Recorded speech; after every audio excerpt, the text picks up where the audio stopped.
everybody, welcome back to Learn, Play, Repeat. In today's video, we're going to be talking about RSL Rockschool's video exams. That's right, you can now record yourself on your phone and you can submit the videos directly to Rockschool in order to gain your performance certificate or your graded certificate. Now, we're going to have a look at how to do that, what to look out for, and I'm going to give you some useful tips and tricks in this video.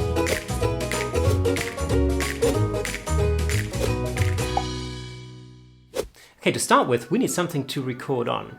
So for the sake of simplicity, I'm going to show you how to do that on your phone. There's a number of different things to look out for. But first of all, let's have a look at some of the technical requirements. So the first thing to watch out for is frame size or resolution. Now the minimum frame size is 720 and the maximum frame size for your exam video is 1080.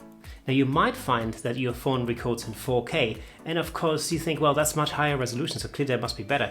And it would be. However, the file sizes are way bigger. And so in order to keep the file size under control and manageable, 1080 is the maximum. That's really going to be pretty detailed. That's still HD or high definition and it is going to look great. So the next thing to look out for is the frame rate. Now the frame rate is basically how many frames per second your phone records. And the higher the frame rate, the more frames it records, and therefore the larger the file will be, or the file size will be. In order to give you an impression of natural movement, 24 frames per second is usually used in motion pictures. So that should be absolutely fine. It's going to look great. 25 or 30 frames per second will also work. So anywhere between 24 and 30 is where you want to be. Don't go any higher than that because again, your file size is going to be a lot bigger and you want to avoid that if you can. Now you might come across 1080i or 1080p. Now I stands for interlaced and P stands for progressive. Well, if you do have a 1080p option, choose that. It's going to be a much better picture. Now the next question is what video format to use. The most common video format is MP4, but you'll also see MOV and AVI type of files. All of those are absolutely fine. If you're confused or have any questions, then just email RSL directly and they'll talk you through it. So the next tip is a no-brainer. Make sure that your battery is fully charged and that you have enough storage space available on your phone. Video does take up quite a lot of storage, so if you have an option of using an internal memory card, then make sure you've got that plugged in. If not, just make sure you have enough space available. So the next tip is all about framing.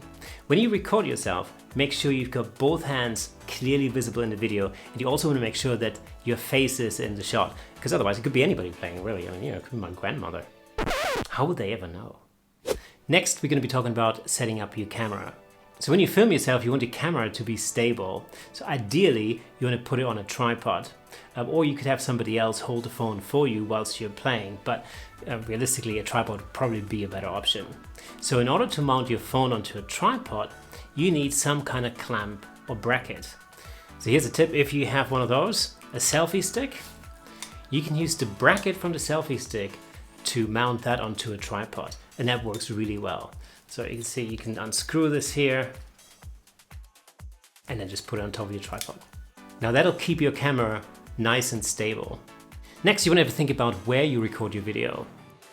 Pick a room that's reasonably well lit. If you have good lighting, like a big window and nice window light, the quality of your video will be greatly enhanced. It'll look so much better. In fact, if you record yourself in a room that's too dark, everything starts to look very grainy. And remember, the examiner really needs to see what you're doing on the guitar, so make sure you're in good light. If you have access to photographic lighting like this type of LED panel, that works really well too, but it's not really necessary. If you find a nice, well-lit room in your house, that'll be all right. Also, needless to say, avoid moving lights. Setting up your amp and your guitar. My number one top tip is start by tuning your guitar. If your guitar's out of tune, your whole performance will go down the drain. So make sure your guitar's in tune. So let's start by tuning our guitar.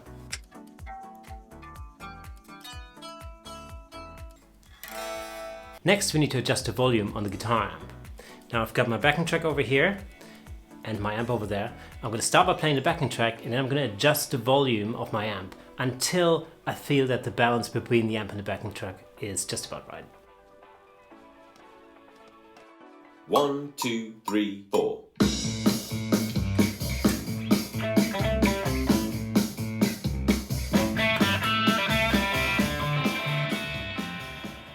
And And of course, make sure that the volume levels are not too loud. You want to really keep it at a comfortable listening level. When you set up for your video recording, make sure that there's no background noise going on. The examiner wants to give your performance their full attention, so make sure there's no distracting background noise like road noise or barking dogs or anything like that in the background. And also, although it may sound creatively pleasing, avoid spaces that are very reverberant. So don't record in your basement because you don't want it to sound like this. The examiner wants to hear as clear a signal as possible. Now, although the built-in audio and video quality of your smartphone is more than enough for your exam video, there are a number of devices that you could have a look at in order to make your video sound and look even better. There's the Zoom IQ7 or the Shure MV88, the Rode IXY or the Rode Video Mic. There are also a number of mobile phone video apps that allow manual control of audio. There's FV5 for Android and Filmic Pro for Apple devices. Now let's talk about how to record your exam pieces. I've got my camera set up, my face is in the shot, you can see both of my hands, my music is over there, my backing track is here, I've balanced the amp and the backing track so the sound should be good. Now we're ready to record. Hang on a minute though, there's a couple of things you need to know. You must not use any video editing software to cut out time between the pieces. So the whole thing needs to be one long continuous shot covering all of your pieces and exercises, so that it pretty much represents what a real life exam would look like. So don't stop the camera in between. If you make a mistake in a piece, you can restart that piece as long as you're no more than 1/3 through that piece. You'll be allowed to have someone else record your performance. And don't forget to introduce each piece to the camera so that the examiner knows what you're about to play. 1, 2, 3, 4.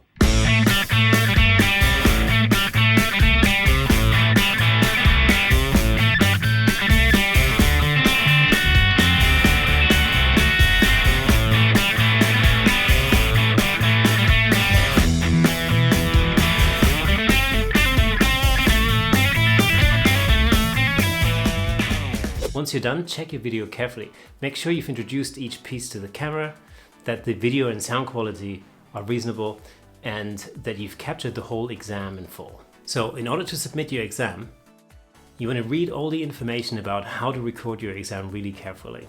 Fill in the entry form, use the payment link sent by RSL to pay for the exam, record your exam performance, and use the link provided by RSL to upload your video.